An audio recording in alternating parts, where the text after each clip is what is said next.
gabi ng anibersaryo. Sumisikip sa karangyaan ang malawak na bulwagan ng mansyon ng mga Sarmiento sa Forbes Park, Maynila. Nagningning ang mga palamuting kristal, sumasayo sa saliw ng mahinang kundiman na inaabot ng isang live band. Ang simoy ng hangin, may halong halimuyak ng sariwang sampagita at mamahaling pabango ng mga piling bisita, ay tila bumubulong ng isang perpektong kwento ang kwento ni Liwayway Sarmiento at Gabriel Reyes. Si Liwayway, anak, na tanging ng makapangyarihang negosyanteng si Don Alejandro Sarmiento, ay tila isang diyosa ngayong gabi. Ang kanyang barot saya nagawa sa Pinong Piñaseda, na binuo ng pinakamahusay na designer ng bansa, ay bumabalot sa kanyang payat na pangangatawan, ngunit bahagyang nagtatago sa bahagyang umbok ng kanyang tiyan. 4 na buwan na siyang nagdadalang tao, at ang kanyang mukha ay sumisinag sa kaligayahan, isang halo ng inaasahang pagiging ina, at ang pag-ibig na inaakala niyang natagpuan. Para sa kanya, si Gabriel ang katuparan ng bawat pangarap sa fairy tale na nabasa niya. Si Gabriel, sa kanyang barong Tagalog na sinulid ng ginto, ay ang larawan ng isang perpektong kabiyak. Matangkad, makisig, may kakayahang kausapin ng kahit sino mula sa mga politiko hanggang sa mga kasambahay ng may pantay na galang at ngiti. Siya ang kinikilalang CEO ng isa sa mga kumpanya ng Sarmiento Group, at ang kanyang daling ay pinupuri ng lahat.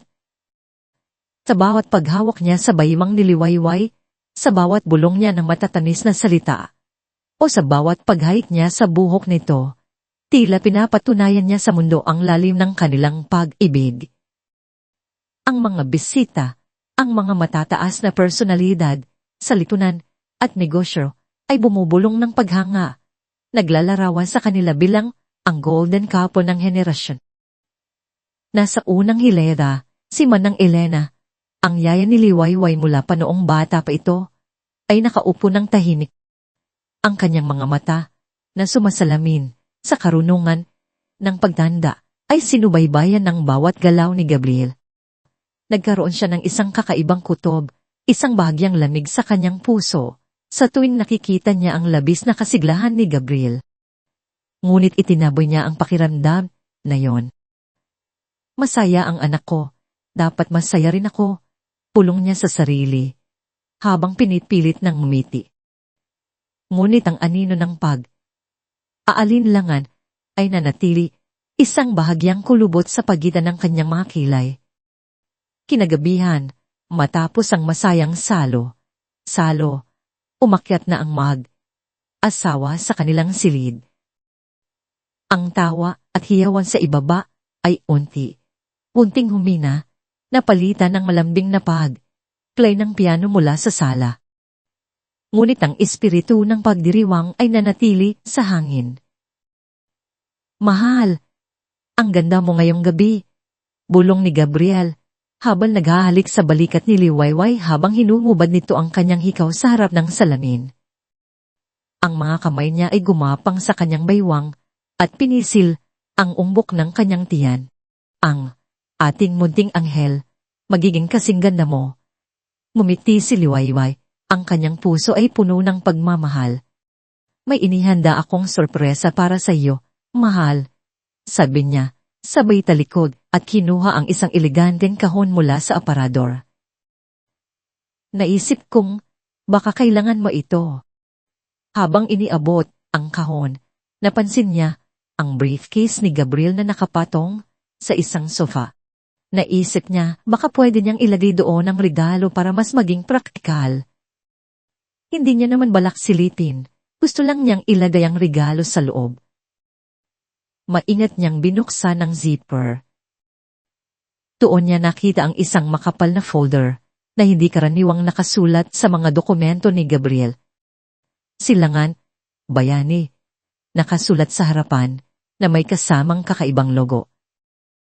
Sa loob, naroon ang mga komplikadong diagram ng mga transaksyon sa pananalapi, mga numerong bumulaga sa kanyang paningin, at mga pangalang hindi niya kilala. May isang sensophonist na dumaan sa kanya. Hindi pa niya kailanman narinig ang pangalang Silangan, Bayanis sa alinman sa mga board meeting o sa mga ulat ng kumpanya ni Gabriel. Ngunit mabilis niya itong ipinagsawalang bahala. Marahil ay isang bagong venture na hindi pa niya alam. Ano yan, mahal? Tanong ni Gabriel na lumitaw mula sa banyo. Ang kanyang barong ay nakatupi na sa kanyang mga basig. Ang kanyang mukha ay nakangiti pa rin. Awak pa rin ni Liwayway ang folder. Wala naman. Nakita ko lang ito sa iyong briefcase. Silangan Bayani? Ano yan? Bago ba itong kumpanya? Tanong niya. Ang kanyang tinig ay puno ng inosenteng pagtatanong. Sa isang iglap, nagbago ang mukha ni Gabriel. Ang ngiti ay nawala, napalitan ng isang bagay na malamig at matigas. Ang kanyang mga mata ay naging dalawang butas ng kadiliman. Bakit mo ginagalaw ang mga gamit ko, Liwayway? Ang kanyang tinig ay nagbago mula sa malambing na bulong ng pagmamahal patungo sa isang mababang ungol na puno ng banta. Nagulat si Liwayway sa biglaang pagbabago. Bakit? Wala naman akong masamang intensyon, mahal. Gusto ko lang sanang ilagay ang regalo ko sa loob. Tapos nakita ko lang iyan. Wala kang paki. Alan sa mga gawain ko. Umalingaw-ngaw ang kanyang boses, na tila nagmula sa isang mas madilim na sulok ng kanyang kaluluwa. Lumapit siya, ang bawat hakbang ay tila nagpapatindi ng takot sa puso ni Liwayway. Bakit ka naninilip? Hindi mo ba ako pinagkakatiwalaan? Pero mahal, hindi iyan ang ibig kong sabihin. Nagtanong lang ako, kasi hindi ko pa naririnig. Sapat na. Isang malakas na sampalang dumapo sa pisngi ni Liwayway. Nagpapahinto sa kanyang mga salita. Ang sakit ay nagdulot ng pagkabingi, at ang kanyang ulo ay umikot. Ang kanyang kamay ay automatikong umakyat sa kanyang pisngi, na tila hindi makapaniwala sa nangyari. Wala kang karapatang manghimasok sa mga ginagawa ko. Wala kang alam. Ang alam mo lang ay gumasta ng pera. Magmukhang maganda. At umasa sa iyong ama. Ang bawat salita ay parang suntok sa kanyang dibdib. Ang lalaking kanyang pinakasalan, ang mama ng kanyang magiging anak, ay nagbago sa isang halimaw sa harap ng kanyang mga mata. Gabriel, ano bang sinasabi mo? Ang sinasabi ko ay pagod na ako sa pagiging sunod. Sunuran sa iyo at sa ama mo. Pagod na ako sa pagpapanggap na masaya ako sa buhay na ito. Ikaw, ang mahina mong pag-iisip. Ano ang magagawa mo kung may problema ako? Wala, kundi maging pabigat. Ang kanyang mga salita ay tumama ng matindi. Ngunit ang kanyang mga kamay ay mas masakit. Sinakal niya ang braso ni Liwayway. Ang kanyang mga kuko ay kumapit sa kanyang balat. Iiwan ng markang pula. Pitawan mo ako, Gabriel, masakit. Sigaw ni Liwayway habang pilit na bumitaw. Ang kanyang mga mata ay nanlaki sa takot. Hindi ito ang Gabriel na kilala niya. Ngunit hindi siya pinansin ni Gabriel. Tinulak niya si Liwayway ng buong lakas. Tumama ang likod nito sa pader at isang matalinlang sakit ang tumusok sa kanyang tiyan. Ang kanyang kamay ay automatikong napunta sa kanyang sinapupunan na tila pinoprotektahan ang kanyang sanggol mula sa kabangisan ng sariling ama nito. Ang baby ko, wala akong pakialam sa kung ano paman. Ikaw ang may kasalanan dito. Hindi ka dapat nangingialam. Isang malakas na sampal muli ang dumapo sa kanya, at sa pagkakataong ito, naramdaman niya ang alat ng dugo sa kanyang bibig. Ang kanyang paningin ay lumabo. Ang musika sa ibaba, ang masayang tawanan, ay naging isang malupit na ingay. Walang nakarinig sa kanyang mga paghingi ng pulong, sa kanyang mga sigaw. Isa pang suntok. Sa kanyang mukha. Sa kanyang dibdib. Sa kanyang tiyan. Ang sakit ay sumisigaw sa bawat hibla ng kanyang pagkatao. Umagsak siya sa sahig, ang kanyang katawan ay tila walang lakas. Ang huling suntok ay tumama sa kanyang sikmura, isang malakas na sipa na nagdulot ng matinding kirot. Isang mainit na likido ang naramdaman niya sa pagitan ng kanyang mga hita. Dugo. Pula. Mainit. Ang kanyang sanggol. Gumuho ang mundo ni Liwayway. Ang kanyang huling imahe ay ang mukha ni Gabriel, hindi na galit, kundi takot. Ngunit hindi takot para sa kanya, kundi takot sa kahihinatnan ng kanyang ginawa. Ang takot na yon ay mas nakakapanindig, balahibo kaysa sa kanyang galit. Sa labas ng silid, may isang anino na lumapit. Si Manang Elena. Hindi niya maintindihan kung bakit biglang tumahimik ang musika sa kanyang pakiramdam, ngunit tila may nagpulak sa kanya na umakyat sa itaas. May narinig siyang kakaibang ingay. Isang kalabog. Isang pabulong masigaw. Pagkabukas niya ng pinto, ang kanyang puso ay tila bumagsak sa kanyang dibdib. Si Liwayway, nakahandusay sa sahig, ang kanyang barot, saya, ay nabahira ng pulang dugo. Si Gabriel, nakatayo sa tabi nito, ang kanyang mukha ay putla, ngunit ang kanyang mga mata ay nagpapakita ng isang uri ng pagkasuklam. Anak!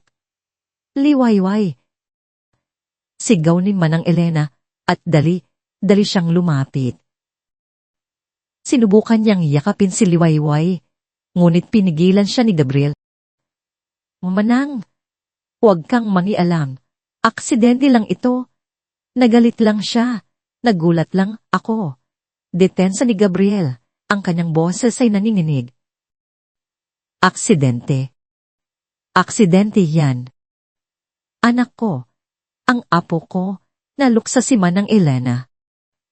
Sa kabila ng kanyang katandaan, nagkaroon siya ng lakas upang itulak si Gabriel. Wala kang awa, walang hiya ka. Ang mga sigaw ni Manang Elena ang nagdala ng atensyon.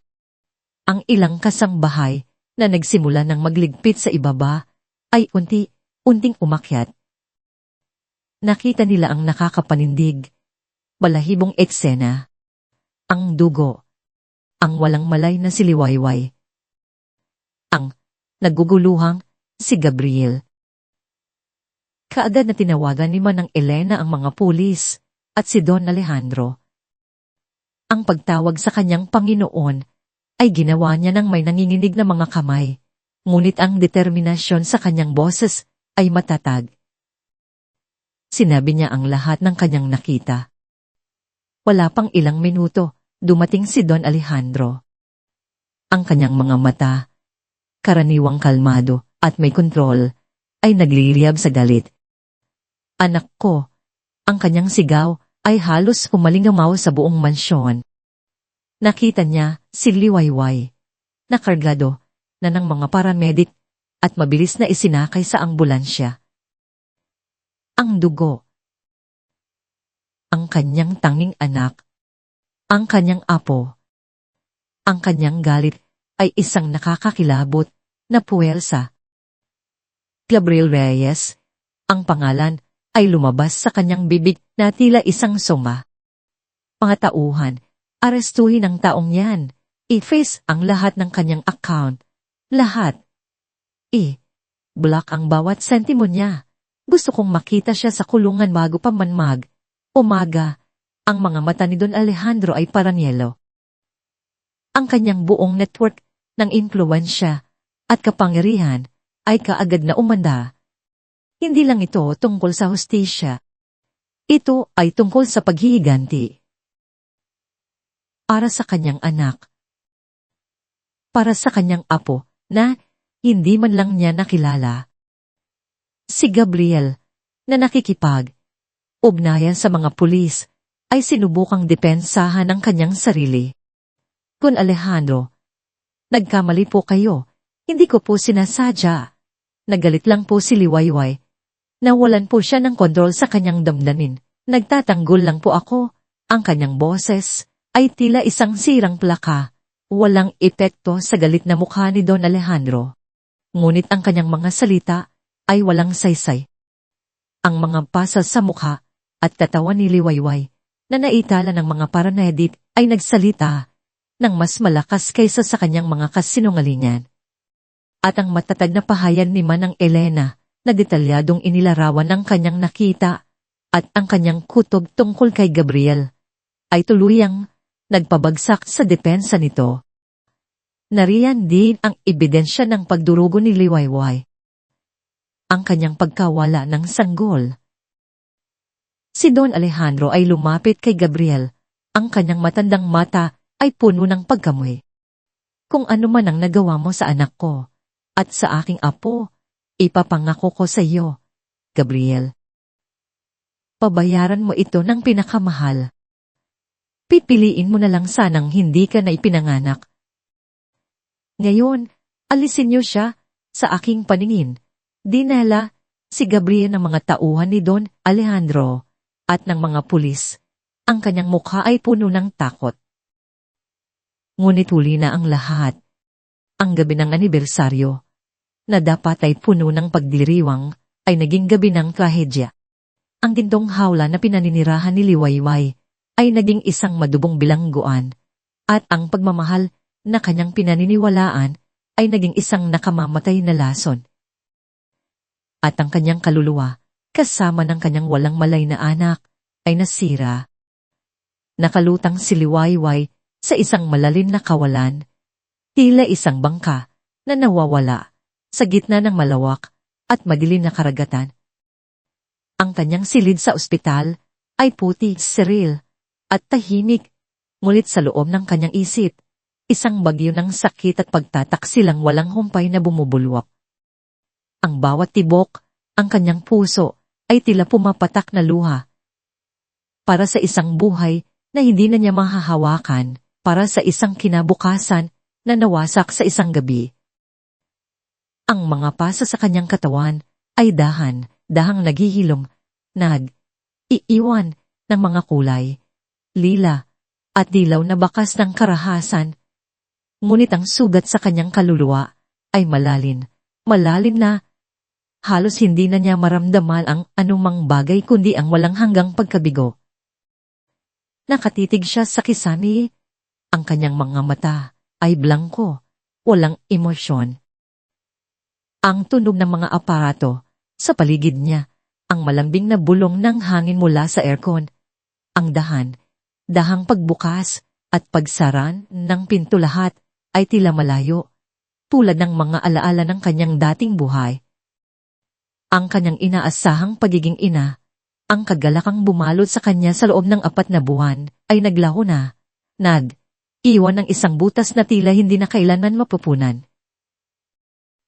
Ang lalaking kanyang minahal, ang kanyang Gabriel, ay naging isang multo, isang demonyo na nagkubli sa likod ng maskara ng pag-ibig.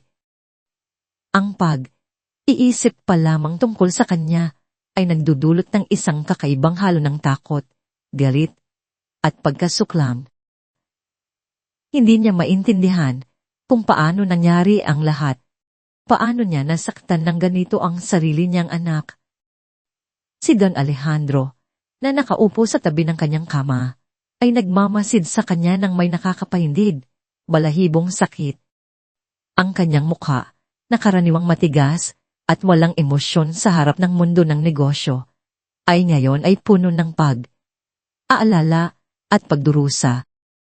Gusto niyang yakapin ang kanyang anak, sabihin sa kanya na magiging maayos ang lahat, ngunit alam niyang walang salita ang makakapagpahilom sa ganitong uri ng sugat. Ang kanyang kapangyarihan at kayamanan na nagawa niyang gamitin upang kontrolin at hubugin ang halos lahat ng bagay sa kanyang buhay ay tila walang silbi ngayon. Ngunit hindi siya susuko. Hindi niya hahayaan na makaligtas ang mga may gawa nito. Ang bawat hibla ng kanyang pagkatao ay sumisigaw ng hustisya.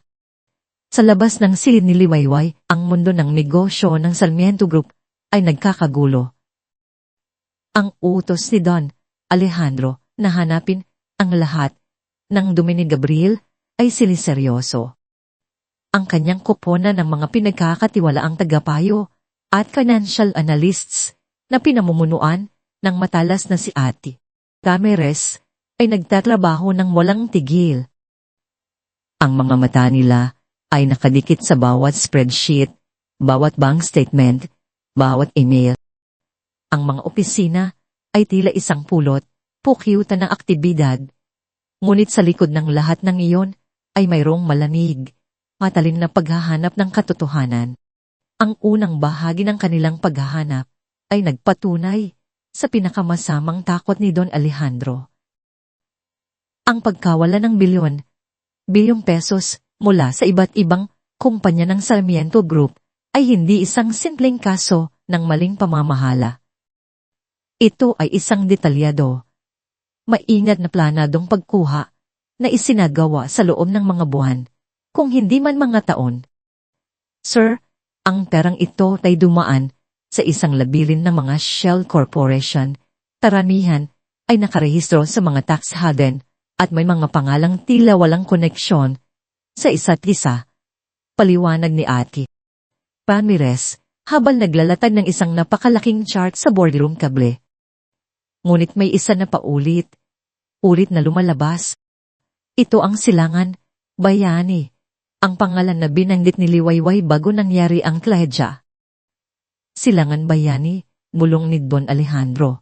Ang pangalan may tila isang lason sa kanyang dila. At, sino ang CEO ng kumpanyang yan? Iyon ang simula ng paggabas ng isang pangalan na magbabago sa lahat. Catalina Valeriano.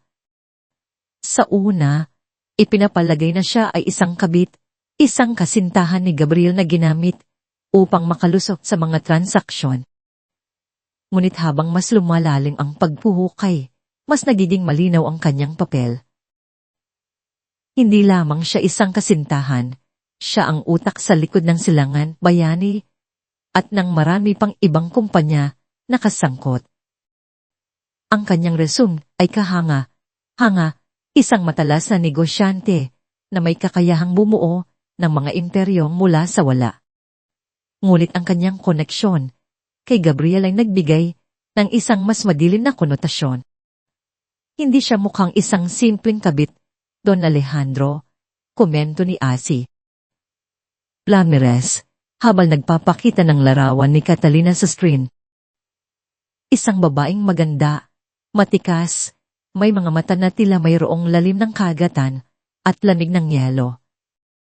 Ang kanyang paglahok sa bawat transaksyon ay napaka-detalyado, napaka-calculated.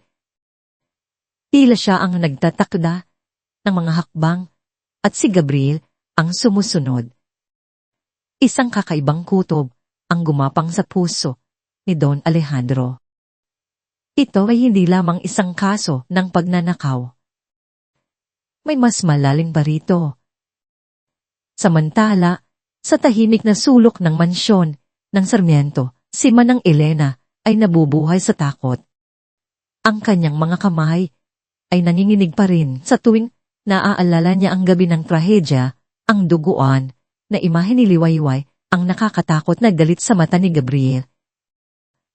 Ngunit higit pa roon, may isang matinding pangamba ang bumabalot sa kanya. Hindi lamang ito tungkol sa karahasan ni Gabriel. Mayroong isang bagay na mali sa kanya, isang bagay na itinago niya ng napakatagal. Naalala niya ang mga maliliit na bagay, ang mga bahagi ng puso na bigla ay nagkaroon ng kahulugan. Ang mga biglaang pagbabago ng mood ni Gabriel mula sa pagiging mapagmahal tungo sa pagiging malamig at mapanukso. Ang mga pagkakataong narinig niya siyang sumisigaw kay Liwayway sa likod ng saradong pinto, ang mga salitang puno ng panunuya at pagmamanipula. Ikaw, Wala kang alam, liwayway. Ang alam mo lang ay maging isang prinsesa. Sana hindi ka nalang ipinanganak, narinig niya minsan, na tila isang panaginip. Ngunit noon, ipinagsawalang, bahala niya ito. Inakala na ito ay simpleng aaway ng asawa. Ngayon, naiintindihan niya. Tito ay isang pattern ng panggigitit, isang unting pagwasak sa pagtitiwala ni Liwayway. At ang mga tawag sa telepono.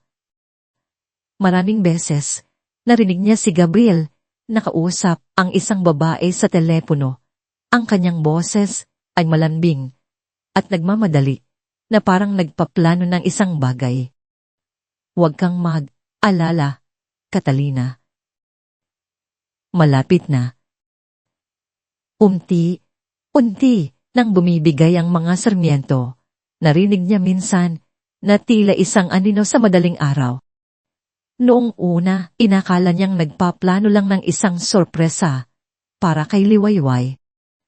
Ngayon, ang pangalan na Catalina ay nagdulot ng isang matinding lamig sa kanyang mga buto. Alam ni Manang Elena na kailangan niyang kumilos. Ang kanyang katapatan kay Liwayway ay walang katapusan. Si Liwayway ay ang kanyang anak mula pa noong sanggol pa ito. Para sa kanya, gagawin niya ang lahat. Ngunit paano? Paano niya maipapakita ang katotohanan na ito na tila isang lihim na nananatili sa dilim? Kinuha niya ang kanyang maliit na lumang notebook, ang parehong notebook na ginagamit niya sa paglista ng mga groceries at mga paalala. Sa ilalim ng dim na ilaw ng kanyang silid, sinimulan niyang isulat ang lahat. Bawat detalye na naaalala niya, ang mga araw na nakita niyang umuwi si Gabriel, nang huli, ang mga pagbabago sa kanyang ekspresyon, ang mga kakaibang salita na narinig niya sa telepono, ang mga paket ng pera na minsan ay nakita niyang ipinapasok sa briefcase ni Gabriel. Isinulat niya ang kanyang mga kutob, ang kanyang mga pangamba, ang kanyang mga kamay ay nanginginig, ngunit ang kanyang determinasyon ay matatag. Matapos isulat ang kanyang mga alaala, naalala niya ang isa pang bagay. Isang lumang cellphone, isang keypad phone na hindi na niya ginagamit. Ngunit naglalaman iyon ng ilang recordings. Mga recordings na aksidenteng record niya habang sumasagot ng tawag ni Gabriel at naiwan niya sa kanyang bulsa na ang mikropono ay bukas. Hindi niya sinasadya, ngunit mayroong mga uusap na narinig niya noon na ngayon ay nagkaroon ng bagong kahulugan. Mabilis niyang nahanap ang telepono. Ang kanyang puso ay pumipintig ng malakas. Ngayon, saan niya ito itatago? Kailangan niya ng isang lugar na ligtas, isang lugar na alam niyang matatagpuan ni Liwayway kung sakaling may mangyari sa kanya. Ang kanyang mga mata ay sumulyap sa beranda sa kanyang paboritong dama de noche na nakatanim sa isang malaking paso. Ang dama de noche, ang bulaklak na nabubuhay sa dilim, ang bulaklak na nagpapalabas ang pinakamabangong amoy nito sa gabi, ay tila isang simbolo ng lihim na taglay niya. Ito ang kanyang anak, ang kanyang kanlungan. Dahan siyang lumabas, ang malamig na simoy ng gabi ay humaplos sa kanyang mukha. Maingat niyang hinukay ang luwa sa ilalim ng dama de noche. Ipinasok niya ang maliit na notebook at ang lumang cellphone sa isang plastic bag, tinalian ito ng mahigpit at inilagay sa loob ng hukay. Muling tinakpan niya ang lupa. Ginawa itong tila walang nangyari. Lumuhod siya sa harap ng Shabana. Ang kanyang mga kamay ay magkahawak. Nasaan ang puso ni Manang? Doon hahanapin ng liwanag ang kanyang daan. Bulong niya. Ang kanyang tinig ay halos hindi marinig sa gitna ng katahimikan ng gabi. Ang kanyang mga mata ay puno ng luha, ngunit mayroong din na isang kakaibang kapayapaan sa kanyang puso. Inawa niya ang kanyang makakaya. Ang bahala na ang Diyos sa iba. Ngunit ang kapayapaan na yon ay panandalian lamang. Makalipas ang ilang araw, ang buong mansyon ay nagulantang sa pagkawala ni Manang Elena. Nawala siya, tila bigla na lang naglaho sa hangin. Walang bakas, walang testamento, tila hindi na kailanman nagkaroon ng Manang Elena. Ang kanyang pagkawala ay nagdulot ng malaking takot kay Don Alejandro, na kaagad na nagpadala ng kanyang mga tauhan upang hanapin siya, ngunit ang bawat search party ay bumabalik na walang resulta. Kasabay ng pagkawala ni Manang Elena, nagsimulang kumalat ang mga balita sa media. Isang serye ng mga artikulo, mga insider reports, at mga anonymous tips ang bumulaga sa mga pahayagan at news websites. Ang mga headline ay nakakapanindig, balahibo. Liwayway Sarmiento, biktima o paranoid na asawa. Depression after miscarriage is liwayway unstable. Psychological instability, blunt for domestic and sudden. Ang mga balita ay sinubukan na ilarawan si Liwayway bilang isang babaeng emotionally unstable, isang taong nagdurusa sa postpartum depression, bago pa man manganak, na nagdulot ng gulo sa sarili niyang buhay. Ang mga salita ay maingat na pinili upang sirain ang kanyang reputasyon, upang palabasin na siya ang may problema, hindi si Gabriel. Huwag kayong maniwala sa mga balitang iyan, anak, bulong ni Don Alejandro kay Liwayway, na nakaupo lang sa kanyang kama. Ang kanyang mga mata ay walang buhay habang nakikinig sa balita sa TV. Gawa lang yan ng mga kalaban. Alam kong hindi totoo, iyan. Ngunit paano kung totoo? Ulong ng isang tinig sa isip ni Liwayway. Paano kung ako talaga ang may problema? Ang kawalan ng tiwala sa kanyang sarili na pinanday ni Gabriel sa loob ng 2 taon ay nagsisimulang gumapang sa kanyang puso. Pagkatapos, lumabas si Catalina Valeriano. Sa isang press conference na tinawag niyang paglilinaw sa mga maling akusasyon, siya ay lumitaw sa publiko. Nakasuot siya ng isang eleganteng puting blazer. Ang kanyang buhok ay maayos na nakatali. Ang kanyang mukha ay kalmado at nagpapakita ng isang peking pagiging inosente. Ako ay isang biktima lamang dito, sabi niya. Ang kanyang tinig ay malinaw at matatag. Isang negosyante na ginamit. At ngayon ay sinisilan.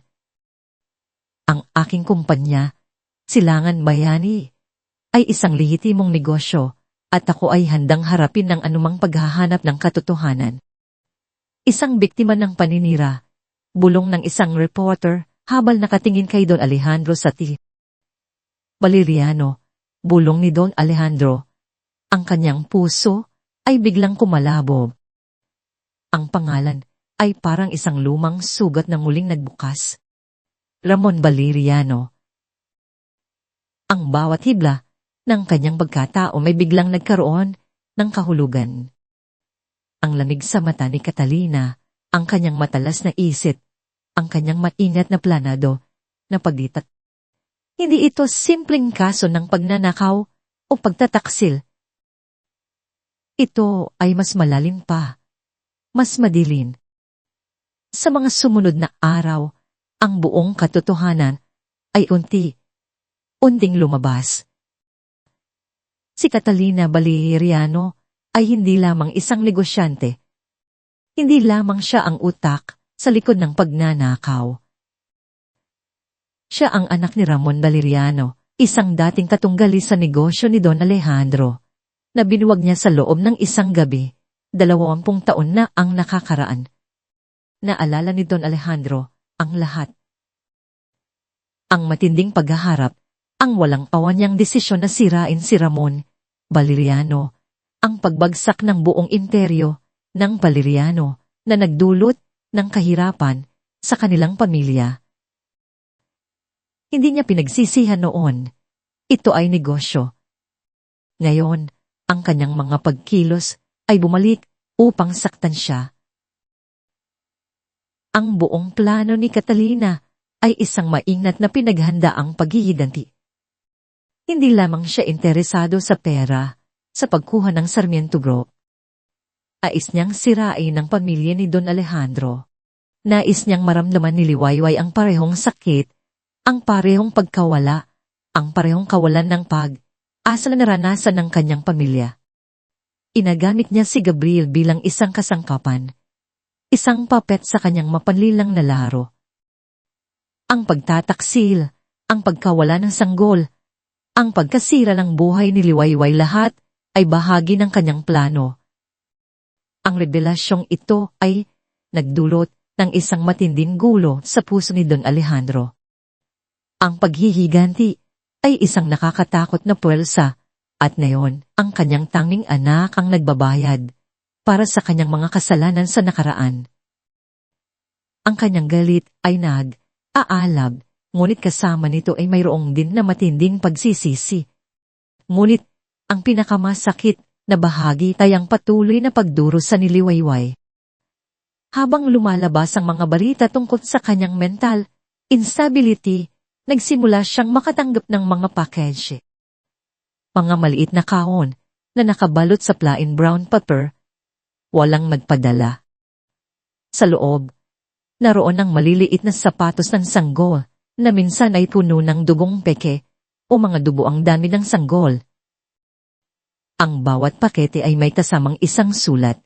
Isinulat sa mga putol na salita, puno ng puot at panunuya. Nasaan ang iyong sanggol, Liwayway? Nasa dilim na ba siya, kasama ng iyong mga kasinungalingan? Ang iyong pagkabigo ay ang aming tagumpay. Matulog ka sa iyong mga luha, tulad ng iyong ina. Ang mga mensaheng ito ay tumusok sa pinakamalalim na bahagi ng kanyang kaluluwa na nagdulot ng matinding sakit. Ang kanyang isip ay nagkagulo, ang kanyang mga panaginip ay puno ng dugo at sigawan. Ang kanyang mga mata ay nanlaki sa takot sa tuwing may kakatok sa pinto. Sinimulan niyang tanungin ang lahat, maging ang kanyang ama, ang mga doktor, ang mga nurse. Ang kanyang pagtitiwala ay nawasak at siya ay nahulog sa isang malalim na butas ng kawalan ng pag-asa. Nakatitig si Don Alejandro sa kanyang anak na nakakulong sa kanyang sariling takot. Ang kanyang mukha ay putlang-putla. Ang kanyang mga mata ay walang duhay. Ang matapang na negosyante, ang taong nagawang bumuo ng isang imperyo, ay ngayon ay walang magawa. Hindi niya alam kung paano hilahin ang kanyang anak mula sa kailaliman na iyon. Ang kanyang puso ay nabasag. Ang nuno ng nuno, ang nuno ng kanyang sariling karahasan sa nakaraan, ay ngayon ay lumalason sa kanyang pinakamamahal na kayamanan. At sa dilim na iyon, tila walang makakahanap ng liwanag. Ang mundo ni Liwayway ay nagnistulang isang lumang pelikula. Umuulit ang mga parehong eksena ng kadiliman at kawalan ng pag-asa. Ang kanyang silid sa malawak na mansyon ay naging isang madilim na kulungan ng kanyang sariling isip. Ang mga kultina ay nakasara at ang liwanag ng araw ay tila isang estranghero. Ang bawat umaga ay simula lamang ng isa pang araw ng paghihirap. Ang bawat gabi ay bitag ng mga bangungot ng dugo. Ang sigaw, ang mapanuksong ng mga ngiti ni Gabriel, ang malamig na mukha ni Catalina. Ang kanyang katawan na dahang gumagalin, ay isang paalala lamang ng karahasang naranasan niya. Ngunit ang sugat sa kanyang kaluluwa ay patuloy na nagdurugo. Ang mga pakete ay patuloy na dumarating. Walang nakasulat na pangalan na nagpadala. Ngunit ang laman ay sapat na upang durugin ang anumang natitirang pag-asa sa kanyang puso. Ang mga sapatos ng sanggol na may bahid ng dugong peke, ang mga sulat na puno ng lason at panunuya, ang mga pahiwatig tungkol sa kapalaran ng kanyang sanggol. Ang mga salita ay tumatak sa kanyang isipan, nagdudulot ng isang uri ng pagkabalyo. Nasaan ang iyong sanggol, liwayway? Nasa dilim labas siya, kasama ng iyong mga kasinungalingan. Ang mga ito ay tila mga anino na sumusunod sa kanya, bumubulong ng mga kasinungalingan. Pinapatatag ang takot na siya ay talagang nagiging baliw, na ang lahat ng ito ay kanyang imahinasyon lamang. Ang bawat tingin na nakukuha niya mula sa mga kasambahay, kahit pa may simpatya, ay tila nagpapahiwatig na sila ay naniniwala sa mga balita na siya ay hindi matatag sa emosyon, isang babaeng binabangungot sa kanyang sariling pighati. Don Alejandro, sa kabila ng kanyang kapangyarihan, ay walang magawa. Ang kanyang anak, ang taning liwayway niya, ay tila isang basag na salamin na hindi na niya alam kung paano bubuuin. Ang bawat pagtatangka niyang aliwin o ibalik ang kanyang pag-asa ay tila bumalik sa kanya, na nagpapamuka sa kanya ng kanyang sariling kawalan ng kakayahan. Ang kanyang galit ay patuloy na nag-aalab, ngunit ang kanyang puso ay puno ng matinding pagsisisi. Ang kanyang mga kasalanan sa nakaraan ay bumalik upang parusahan ang kanyang pinakamamahal. Isang gabi, umampas ang isang malakas na ulan. Ang langit sa Maynila ay nagngangalit. Ang kidlat ay sumisiklab sa madilim na ulap, at ang kulog ay umalingaw-ngaw, na tila nagpapahiwatig ng isang malaking trahedya. Ang bawat patak ng ulan ay tila tumutulo sa puso ni Liwayway, nagpapabigat sa kanyang pighati. Nakaupo siya sa kanyang kama. Ang kanyang mga mata ay nakatitig sa bintana, sa kadiliman sa labas. Ang kanyang isip ay naggalayag sa paghahanap ng anumang anino ng kapayapaan, anumang bagay na makapagpapaginhawa sa kanyang walang humpay na sakit. At doon, sa gitna ng unos, isang imahe ang biglang lumitaw sa kanyang isipan. Ang malambing na mukha ni Manang Elena. Ang kanyang mainit na ngiti, ang kanyang mga kamay na laging handang magbigay ng kalinga. Ang huling mga salita ni Manang Elena na tila bumubulong sa hangin, nasaan ang puso ni Manang, doon hahanapin ng liwanag ang kanyang daan. Ang mga salitang iyon ay umalingaw sa kanyang isipan, paulit-ulit, tulad ng isang mantra. Nasaan ang puso ni Manang, bulong niya sa sarili. Ang kanyang tinig ay halos hindi marinig. Sa bawat bulong, ang isang bagay ay nag-udyok sa kanya. Ang dama de mache.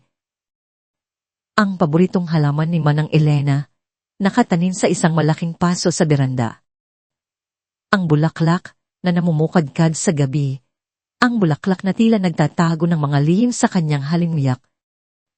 Ang dama de naki ay hindi lamang isang halaman para kay Manang Elena. Ito ay ang kanyang anak, ang kanyang kanlungan. Ang alaala ay isang liwanag na kumislap sa gitna ng kanyang kadiliman. Sa kabila ng kanyang kahinaan, sa kabila ng pagod at sakit, may isang puwal saang nagtulak sa kanya. Ang isang bahagi ng kanyang sarili na matagal nang natulog. Sa ilalim ng pighati ay tila nagising. Nagkaroon siya ng isang kakaibang kutob, isang asa na hindi niya maintindihan. Kailangan niyang tingnan. Kailangan niyang hanapin. Dahan siyang bumangon mula sa kama. Ang bawat paggalaw ay masakit. Ang kanyang katawan ay tila pinapasan ang bigat ng buong mundo. Ngunit ang kanyang determinasyon ay mas malakas kaysa sa kanyang sakit. Maingat siyang lumakad patungo sa bintana, binuksan ito ng bag. Ang malamig na simoy ng hangin may kasamang amoy ng ulan at ang matamis na halinguyak ng Dama de Noche ay humaplos sa kanyang muka. Naramdaman niya ang kakaibang pag-asa na yun na tila bumubulong sa kanyang kaluluwa. Lumabas siya sa beranda, ang kanyang mga yapak ay halos walang tunog. Ang ulan ay bumubuhos pa rin, ngulit tila hindi niya ito naramdaman. Ang kanyang mga mata ay nakatitig sa tsabanan ng Dama de Noche na tila naghihintay sa kanya. Lumuhod siya, ang kanyang tuhod ay bumagsak sa malamig at basang lupa. Sa kanyang kalooban, nanalangin siya. Nanalangin siya kay Manang Elena, nanalangin siya sa Diyos na sana ay mayroon pa ring pag-asa. Mainat niyang sinimulang hukay ng lupa. Ang kanyang mga kamay ay nanginginig, ngunit ang bawat paghuhukay ay tila naglalabas ng isang bahagi ng kanyang sarili mula sa pagkakakulong. Ang basa at malamig na lupa ay dumikit sa kanyang mga daliri, ngunit hindi niya ito inalintana. Hinukay niya ng hinukay, ang kanyang puso ay pumipintig ng malakas. Hanggang sa naramdaman niya ang isang bagay. Isang bagay na matigas na babalot sa plastik. Ang kanyang mga daliri ay dahang humawak dito. Plastik. May laman. Isang mainit na kuryente ang dumaan sa kanyang buong katawan. Tuon, narito, hinilan niya ang plastic bag mula sa lupa. Ang kanyang mga kamay ay nanginginig. Halos hindi niya kayang hawakan ito. Pinuksan niya ang plastic at doon niya nakita ang dalawang bagay, isang maliit, luma na notebook at isang lumang cellphone, isang keypad phone na tila hindi na kailanman nagkaroon ng buhay. Ang kanyang puso ay halos lumabas sa kanyang dibdib sa galak at kaba. Ito na ba yun? Ito na ba ang susi? Mabilis siyang bumalik sa loob. Ang kanyang mga kamay ay mahigpit na nakakapit sa mga bagay na natagpuan. Umupo siya sa kanyang kama. Ang kanyang mga mata ay nakatitig sa notebook. Ang pabalat ay lumana, ngunit ang pangalan ni Manang Elena ay malinaw na nakasulat doon. Pinuksan niya ito. Ang bawat pahina ay tila nagtatago ng 1,000 lihim. Ang sulat, kamay ni Manang Elena. Malinaw, mainat. Kahit pa, may bahid ng pagmamadali sa ibang bahagi.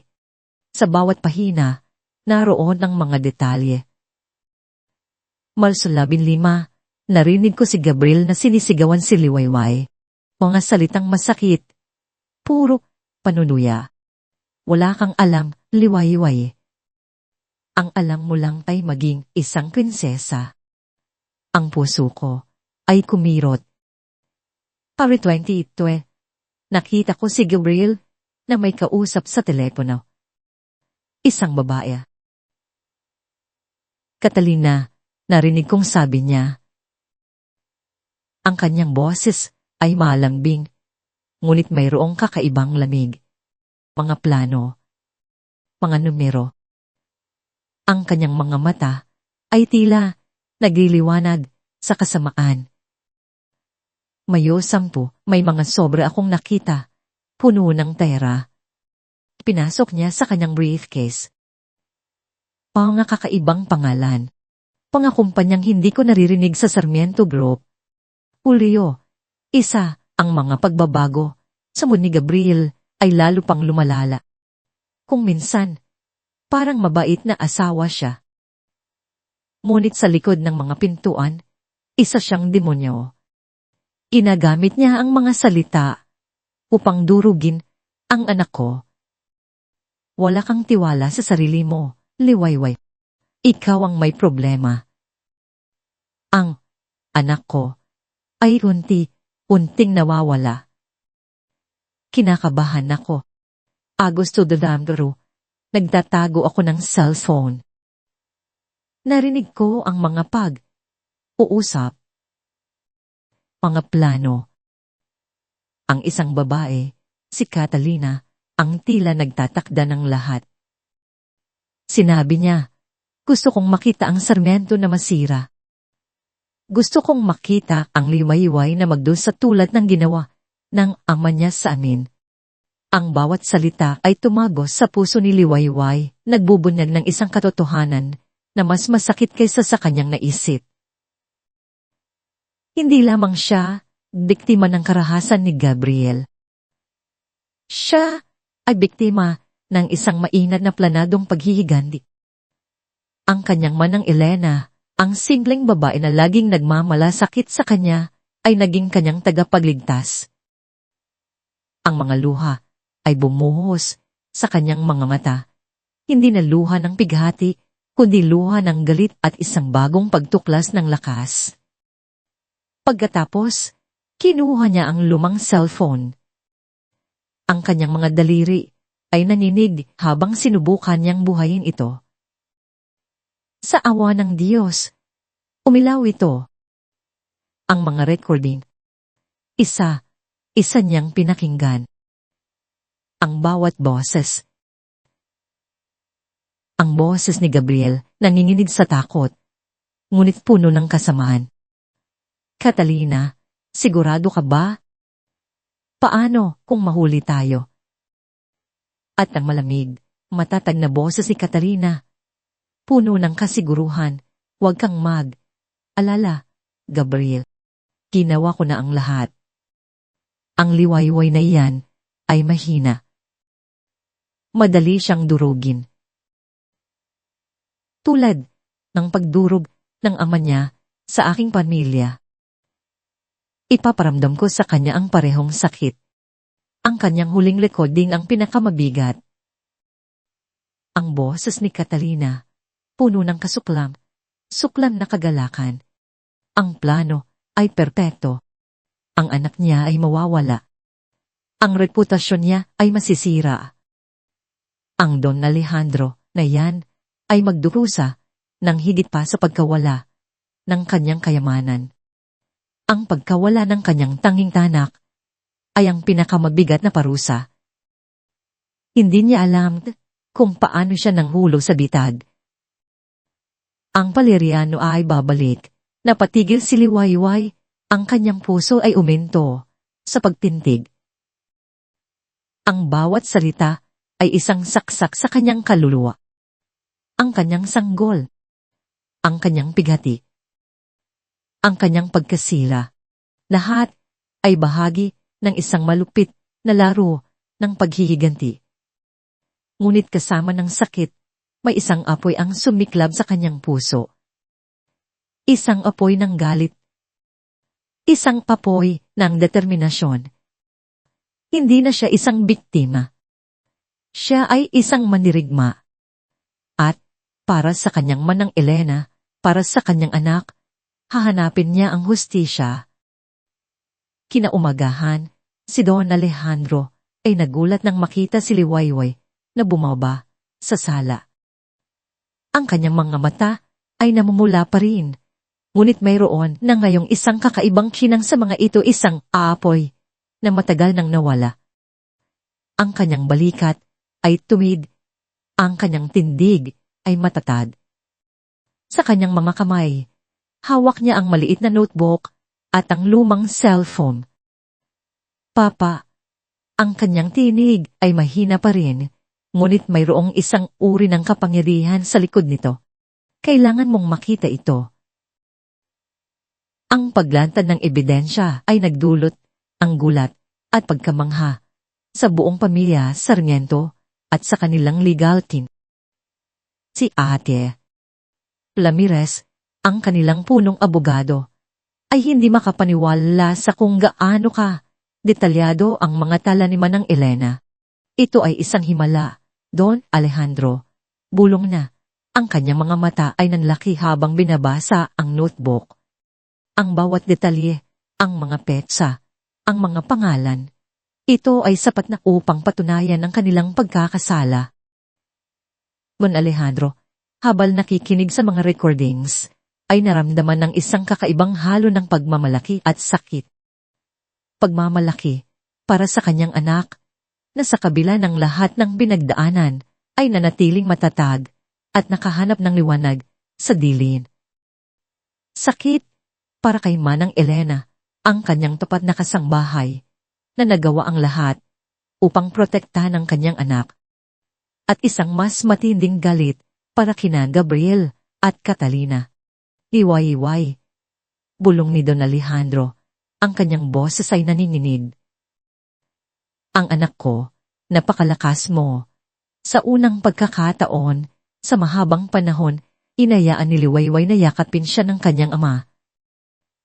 Hindi na yakap ng pag-aawa, kundi yakap ng paggalang at pagmamalaki. Sa sandaling iyon, ang kanilang relasyon ay nagbago. Hindi na siya ang bata na kanyang pinoprotektahan. Siya ay isang babae, isang mandirigma. Ang balita ng pagtuklas ng ebidensya ay mabilis na kumalat. Ang kaso, na tila nawawalan ng pag-asa dahil sa mga pagtatangkan ng paninira, ay biglang nagkaroon ng bagong buhay. Ang petsa ng paglilitis ay itinakda at ang buong Pilipinas ay nakatutok. Sa araw ng paglilitis, ang bulwagan ng cocktail ay masikip sa mga tao. Ang mga reporter ay nakahanay, ang kanilang mga kamera ay kumikislap. Ang hangin ay puno ng tensyon at pag-asa. Sa isang banda, nakaupo si Liwayway, ang kanyang mukha ay kalmado, ngunit ang kanyang mga mata ay puno ng determinasyon. Sa tabi niya si Don Alejandro, ang kanyang balikat ay matatag. Sa kabilang banda, nakaupo sina Gabriel Reyes at Catalina Valeriano, ang kanilang mga mukha ay magkaiba. Si Gabriel ay putla, nanginginid. Ang kanyang mga mata ay puno ng takot. Si Catalina naman, sa kabila ng lahat, ay nanatiling matatag. Ang kanyang mukha ay walang emosyon, tila isang estatwa. Nagsimula ang paglilitis. Ang mga abogado ay nagbigay ng kanilang mga pambungad na pahayag. Ngunit ang tunay na nagpabago sa lahat ay ang paglalahad ng ebidensya ni Manang Elena. Ang prosecution ay maglalahad ng ebidensya mula sa isang matapat na saksi. Si Manang Elena, na sa kabila ng kanyang pagkawala, ay iwan ng isang testamento ng katotohanan. Sabi ni Ate Ramirez, ang kanyang tinig ay malinaw at matarad. Inilabas ang notebook ni Manang Elena. Ang bawat pahina, ang bawat salita, ay binasa ng malakas. Ang buong bulwaran ay natahimik. Ang mga detalye ng pang-aabuso ni Gabriel, ang kanyang mga panlilinlang, ang kanyang koneksyon kay Catalina. Ang mga tao ay nagdubulungan, ang kanilang mga mata ay nakatitig kina Gabriel at Catalina. Si Gabriel ay lalo pang namutla. Ang kanyang mga kamay ay nanginginig. Si Catalina naman ay nanatiling kalmado, ngunit ang isang bahagyang kunot sa kanyang noo ay nagpapahiwatig ng kanyang pagkabahala. At pagkatapos, dumating ang pinakamabigat na bahagi. Ang mga recording. Ang prosekusyon ay ipaparating ang mga recording mula sa isang lumang cellphone na natagpuan na naglalaman ng mga uusap sa pagitan ng mga akusado, sabi ni Ate Laniles. Ang tunog ng mga recording ay umalingaw sa buong bulwagan. Ang boses ni Gabriel, nanginginig sa takot, ngunit puno ng kasamaan. Catalina, sigurado ka ba? Paano kung mahuli tayo? At ang malamig, matatag na boses ni Catalina, puno ng kasiguruhan, huwag kang alala, Gabriel. Ginawa ko na ang lahat. Ang liwayway na iyan ay mahina. Madali siyang durugin. Tulad ng pagdurog ng ama niya sa aking pamilya, ipaparanlam ko sa kanya ang parehong sakit. Ang huling recording ang nagpabagsak sa lahat. Ang boses ni Catalina, puno ng suklam na kagalakan na nagpapahayag ng kanyang buong plano ng paghihiganti. Ang pagkawala ng anak ni Liwayway, ang pagkasila ng kanyang reputasyon, ang pagdurusa ni Don Alejandro, ang pagbabalik ng Valeriano. Ang hangin sa bulwagan ay tila yelo. Walang makapagsalita. Ang mga tao ay nagbugulungan. Ang kanilang mga mata ay puno ng galit at pagkabigla. Hindi na kinaya ni Gabriel. Ang takot sa kanyang mga mata ay lumalaki. Ang kanyang katawan ay nanginginig. Hindi po ako, siya po. Si Catalina po ang lahat. Siya ang nagplano ng lahat. Ginawa niya akong papet. Pinilit niya ako. Hindi ko po alam na ganoon kalalim ang kanyang galit. Siya po ang utak sa likod ng lahat. Ako po ay pinilit lamang. Ang kanyang mga salita ay tila isang busala na nagbukas. Ang lahat ng pagpapanggap ay nawala. Ang kanyang desperasyon ay naging malinaw at sa pagtatangka niyang iligtas ang kanyang sarili, itinulak niya si Catalina sa bingit ng pagbagsak. Ngunit si Catalina, sa kabila ng pagtataksil ni Gabriel, ay nanatiling matatag. Isang malanig na ngiti ang lumabas sa kanyang mga labi. Ang kanyang mga mata ay nakatitig kay Don Alejandro, puno ng isang matinding galit, ngunit mayroong din na isang uri ng tagumpay. Tama siya, sabi ni Catalina. Ang kanyang tinig ay malinaw at natatag, walang bahid ng pagsisisi. Ako ang nagplano ng lahat. Ako si Catalina Valeriano, anak ni Ramon Valeriano, ang taong sinira mo, Don Alejandro. 20 taon. 20 taon akong naghintay sa araw na ito. 20 taon akong naghanda para iparamdam sa iyo ang sakit na ipinaramdam mo sa aking pamilya. Tumingin siya kay Liwayway, ang kanyang mga mata ay puno ng hamon. Nais kong makita ka na magdusa. Nais kong maramdaman mo ang pagkawala. Nais kong makita kang masira. At hindi ako nagsisisi. Ang kanyang mga salita ay umalinaw sa buong bulwagan. Iiwan ng isang matinding katahimikan. Ang lahat ng pagtatanggol ay nawala. Ang katotohanan ay lumabas, malinaw at nakakapanindig, balahibo. Ang paglilitis ay nagtapos na may mabilis na desisyon. Si Gabriel Reyes ay napatunayang nagkasala ng aabuso, panluloko, at paglustay ng ari-arian. Ang kanyang pagtatangka na sisihin si Catalina ay nagpakita lamang ng kanyang kawalan, ng katapatan, at pagkatao. Si Catalina Valeriano, ang utak sa likod ng lahat, ay napatunayang nagkasala ng pagpaplano ng krimen, pandaraya, at pagtatangka na silain ang arian, at reputasyon. Ang kanyang walang pagsisising amin, ay nagpahirap sa kanyang kaso. Ang mga hatol ay patas, at ang hustisya, sa wakas, ay nagtagumpay. Ngunit ang pagtatapos ng paglilitis ay simula lamang ng isa pang paghahanap. Sa gitna ng kaguluhan, isang impormasyon ang ibinigay ni Catalina sa mga awtoridad, marahil upang subukan na bawasan ang kanyang sentensya. O marahil upang tuluyang kumawala mula sa anino ni Gabriel, ang lokasyon ni Manang Elena. Hindi nagtagal, natagpuan si Manang Elena. Siya ay nasa isang liblib na bahay sa Batangas, pinagkaitan ng pagkain at inumin, ngunit buhay. Ang kanyang katawan ay mahina, puno ng mga galos at sugat mula sa pagkakakulong, ngunit ang kanyang mga mata ay nanatiling matatag. Nang makita ni Liwayway si Manang Elena sa ospital, ang kanyang puso ay halos sumabog. Tumakbo siya. Ang kanyang mga luha ay bumuhos sa kanyang mga mata. Manang ko, anak ko, bulong ni Manang Elena. Ang kanyang tinig ay mahina, ngunit puno ng pagmamahal.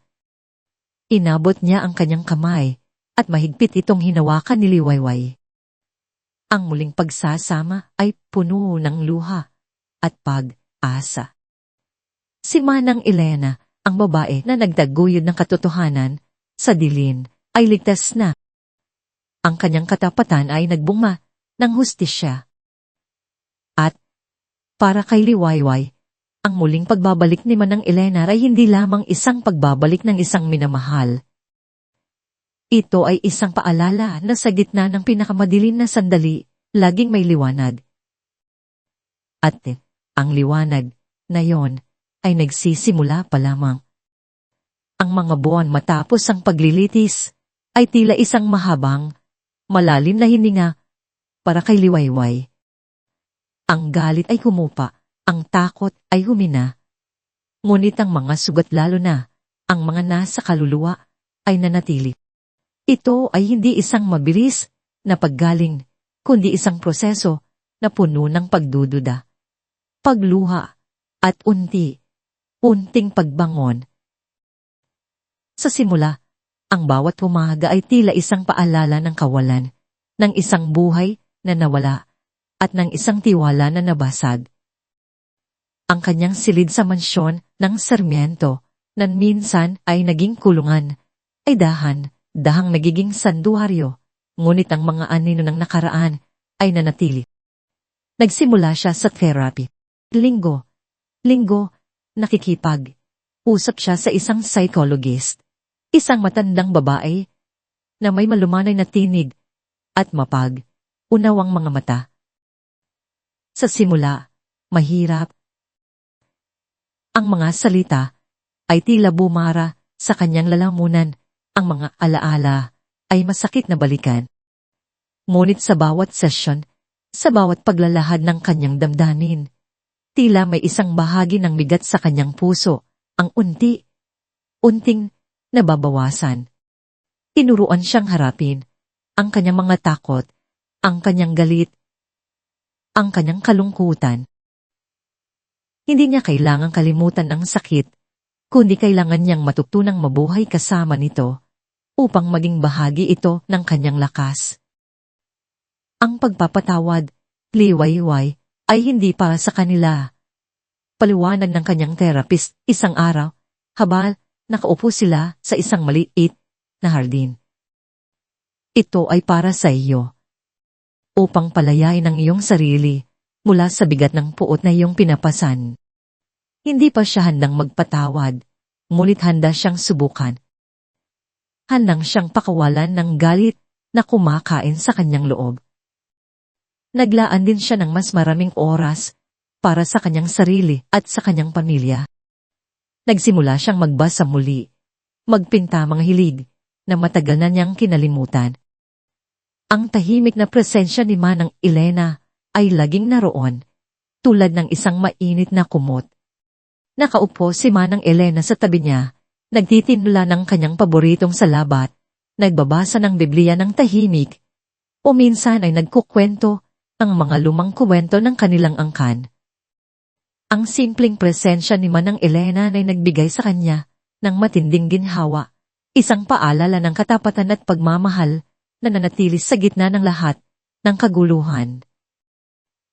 Anak ko, may liwanag. Pagkatapos ng dilim, laging bulong ni Manang Elena, ang kanyang mga kamay ay mahigpit na humahawak sa mga kamay ni Liwayway. Ikaw ang liwanag na iyan. Ang kanyang relasyon kay Don Alejandro ay lumalim at nagbago. Ang matigas na negosyante na laging nagtatago sa likod ng kanyang kapangyarihan ay unting bumaba sa kanyang tor. Ngayon, mas madalas siyang nakikipag-usap kay Liwayway, hindi na upang magbigay ng payo o utos, kundi upang makinig. Nakinig siya sa mga pagdurusa ni Liwayway, sa kanyang mga pagdududa, at sa kanyang mga pangarap. Ito ay isang bagong bahagi ng kanilang buhay, isang koneksyon na mas malalim kaysa sa dati.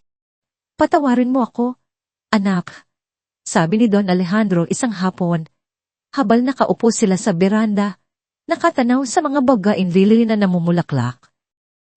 Ang kanyang boses ay malambing, puno ng pagsisisi na matagal nang itinago.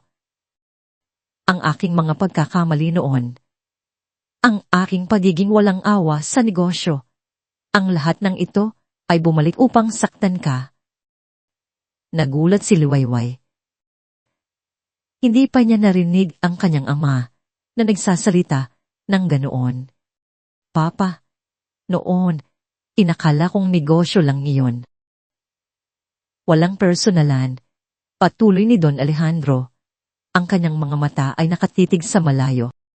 Ngunit ngayon, naiintindihan ko. Ang bawat desisyon ay may kapalit. Ang bawat aksyon ay may epekto. Ang ginawa ko kay Ramon Valeriano ay nagdulot ng isang sumpa na nagbalik sa atin. Kahit hindi nito binibigyang katwiran ang ginawa ni Catalina, naiintindihan ko na ang sakit na iyon ay totoo. Ito ay isang sandali ng pag-unawa. Naramdaman ni Liwayway ang lalim ng pagsisisi ng kanyang ama. Sa sandaling iyon, hindi lamang siya nagpapatawad sa kanyang ama, kundi nauunawaan niya rin ang komplikadong kalikasan ng pagdurusa ng tao. Ang pag-unawang iyon ay nagdala ng isang uri ng kapayapaan sa kanyang puso. Ang kanilang relasyon na minsan ay balot ng kanyang pagiging kontrolado at protektahan, ay ngayon ay nabago sa isang ugnayan ng paggalang, pag-unawa at matinding pagmamahalan. Mula sa kanyang sariling paglalakbay sa paggaling at inspirasyon ng katatagan ni Manang Elena, may isang ideya ang unting lumago sa puso ni Liwayway. Hindi niya gustong maging biktima lamang. Nais niyang gawing lakas ang kanyang sakit upang makatulong sa iba. Sa isang araw, habang nakikipag-usap sa kanyang ama, inilahad niya ang kanyang plano. Gusto kong magtayo ng isang foundation, Papa. Sabi niya, ang kanyang tinig ay matatag. Isang lugar na magbibigay ng kanlungan at pag-asa sa mga kababaihan at bata na biktima ng karahasan sa pamilya. Gusto kong ibalik ang liwanag sa kanilang buhay. Nagulat si Don Alejandro, ngunit ang kanyang mga mata ay puno ng paghanga. Liwanag sa dilin, bulong niya. Napakagandang pangan, at sa ganoon, isinilang ang liwanag sa Dilim Foundation. Sa tulong ni Don Alejandro, na ibinigay ang lahat ng kanyang suporta sa pananalapi at legal at sa walang sawang tulong ni Manang Elena, nagsimulang hubugin ni Liwayway ang kanyang pangarap. Ang isang bahagi ng malaking mansyon ng Sarmiento ay binago upang maging unang opisina ng foundation. Ang kanyang mga lumang kaibigan, mga abogado, at mga therapist na kanyang nakilala ay kusang loob na nag-alok ng kanilang tulong. Ang foundation ay hindi lamang isang lugar para sa kanlungan. Nagbigay ito ng libreng legal aid, psychotherapy sessions, livelihood training, at educational support para sa mga bata. Si Liwayway mismo ang namuno sa bawat aspeto ng operasyon. Kinugol niya ang kanyang mga araw sa pag-oorganisa ng mga event, pagpaplano ng mga outreach programs, at pakikipag-usap sa mga biktima. Bawat kwento ng sakit, bawat patak ng luha, ay nagpaalala sa kanya ng kanyang sariling nakaraan, ngunit sa halip na durugin siya, ito ay nagbigay sa kanya ng mas malalim na dahilan upang ipagpatuloy ang kanyang misyon. Sa bawat pagtulong niya sa ibang babae na bumangon mula sa kanilang sariling dilin, tila gumagaling din ang kanyang sariling sugat. Ang kanyang boses, na minsan ay puno ng takot, ay ngayon ay nagiging isang boses ng pag-asa. Ang kanyang mukha, na minsan ay maputla at walang buhay, ay ngayon ay sumisikat sa determinasyon. Sa hindi inaasahang pagkakataon, mula sa pagiging biktima, siya ay naging isang simbolo. Isang simbolo ng katatagan, ang pag-asa, at ng kakayahan ng isang babae na bumangon mula sa abo. Ang liwanag sa dilim ay hindi lamang isang foundation. Ito ay isang pagpapatunay sa kanyang pagbangon. Isang araw, sa isang regular na pagbisita sa isang ampunan o bahay, ampunan sa Tondo, Manila, na tinutulungan ng liwanag sa Diin Foundation, naranasan ni Liwayway ang isang sandali na muling nagbago sa kanyang buhay. Ang ampunan ay isang simpleng gusali, puno ng mga tawa at iyakan ng mga bata na tila nagbibigay ng buhay sa bawat sulok. Ang hangin ay may halong amoy ng gatas, pulbos, at pag-asa. Lumakad si Liwayway sa mga pasilyo, nakikipag-usap sa mga maigre at sa mga bata. Ang bawat ngiti ng isang bata ay nagbigay sa kanya ng kakaibang init sa puso. Naalala niya ang kanyang sariling anak. Ang anak na hindi niya man lang nasilayan, ang butas na naiwan sa kanyang puso. Ang sakit ay laging naroon, ngunit ngayon, mas madali na itong dalhin. Sa isang sulok ng nursery, mayroong isang maliit na crib. Sa loob, nakaupo ang isang sanggol, mga 6 na buwang gulang. Ang kanyang mga mata ay malaki, bilog, at tutunay tulad ng mga bituin sa kalangitan. Ang kanyang balat ay kayumanggi, ang kanyang buhok ay itim at kulot. Nakatitig siya kay Liwayway, at sa isang iglap, tila mayroong isang invisible na tali na kumonekta sa kanilang dalawa. Isang matinding kuryente ang dumaan sa katawan ni Liwayway. Sino siya? Pulong ni Liwayway sa isang maigre sa tabi niya. Siya si Tala, maang Liwayway, sagot ng maigre. Ang kanyang tinig ay malambing. Naiwan lang siya sa aming gate. Walang bakas kung sino ang kanyang mga magulang. Napakabait na bata, pero laging tahimik. Para siyang nagmamasid sa mundo. Lumapit si Liwayway sa crib. Yumuko siya, at sa unang pagkakataon, nagkaroon siya ng lakas na hawakan ng isang sanggol. Ang maliliit na daliri ni Tala ay kumapit sa kanyang hintuturo, mahigpit, tila ayaw na bumitaw. Ang mga mata ni Tala ay nakatitig sa kanya, puno ng inosenteng pagtitiwala at isang kakaibang kinang. Sa sandaling iyon, naramdaman ni Liwayway ang isang bahagi ng kanyang puso na matagal nang nawawala ay unti-unting nabubuo. Ito ang kanyang anak. Hindi sa dugo, kundi sa pag-ibig. Ang desisyon ay hindi mahirap. Alam niya sa kanyang puso na si Tala ang dahilan kung bakit niya kailangan bumangon, kung bakit niya kailangan ipagpatuloy ang kanyang laban. Nakipag-usap siya sa kanyang ama at si Don Alejandro na matagal nang naghihintay na makita ang kanyang anak na muling sumaya, ay kaagad na sumuporta. Sa loob ng ilang linggo, nagsimula ang proseso ng pag-ampon. Ito ay isang proseso na puno ng paghihintay at papeles, ngunit sa bawat hakbang, naramdaman ni Liwayway ang pag-asa na lalong lumalaki. Tatawagin ko siyang Tala, sabi ni Liwayway sa kanyang ama, habal karda niya ang natutulog na sanggol sa kanyang bisig. Tala. Ang ibig sabihin ay bituin. Siya ang aking bagong bituin. Ang aking liwanag sa dilim. Si Tala ay naging sentro ng kanyang mundo, isang bagong simula, isang simbolo ng kanyang pagbangon. Ang kanyang tawa, ang kanyang mga ngiti, ang kanyang mga pagtulog sa kanyang bisig, lahat ay nagbigay sa kanya ng isang uri ng kaligayahan na hindi niya akalain na mararanasan niya muli. Ang butas sa kanyang puso ay unting napunan ng pagmamahal.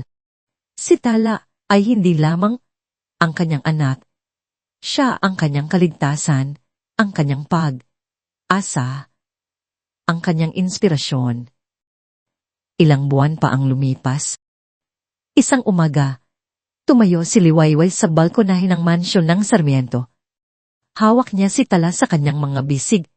Ang sanggol ay nakangiti. Abalang pinaglalaruan ang kanyang buhok. Sa tabi niya, nakatayo si Manang Elena. Ang kanyang mukha ay puno ng pagmamahal. Ang araw ay unting sumisikat sa silangan, nagpipinta ng isang malalim na kulay, kahel at ginto sa buong kalangitan ng Maynila. Ang simoy ng hangin ay presko, may halong amoy ng kape at pag-asa. Tinitigan ni Liwayway ang horizon, ang kanyang mga mata ay puno ng pag-asa. Hindi na siya ang babaeng nasira, ang biktima ng karahasan at pagtataksil. Siya ay isang ina, isang pinuno, isang babae na nakahanap ng kanyang lakas sa gitna ng kadiliman. Ang mga sugat ay naroon pa rin, ngunit ito ay nagpapahiwatig lamang ng kanyang pagiging matatag, ng kanyang pagbangon. Si Tala, ang kanyang maliit na bituin, ay kumisap sa kanyang mga bisig.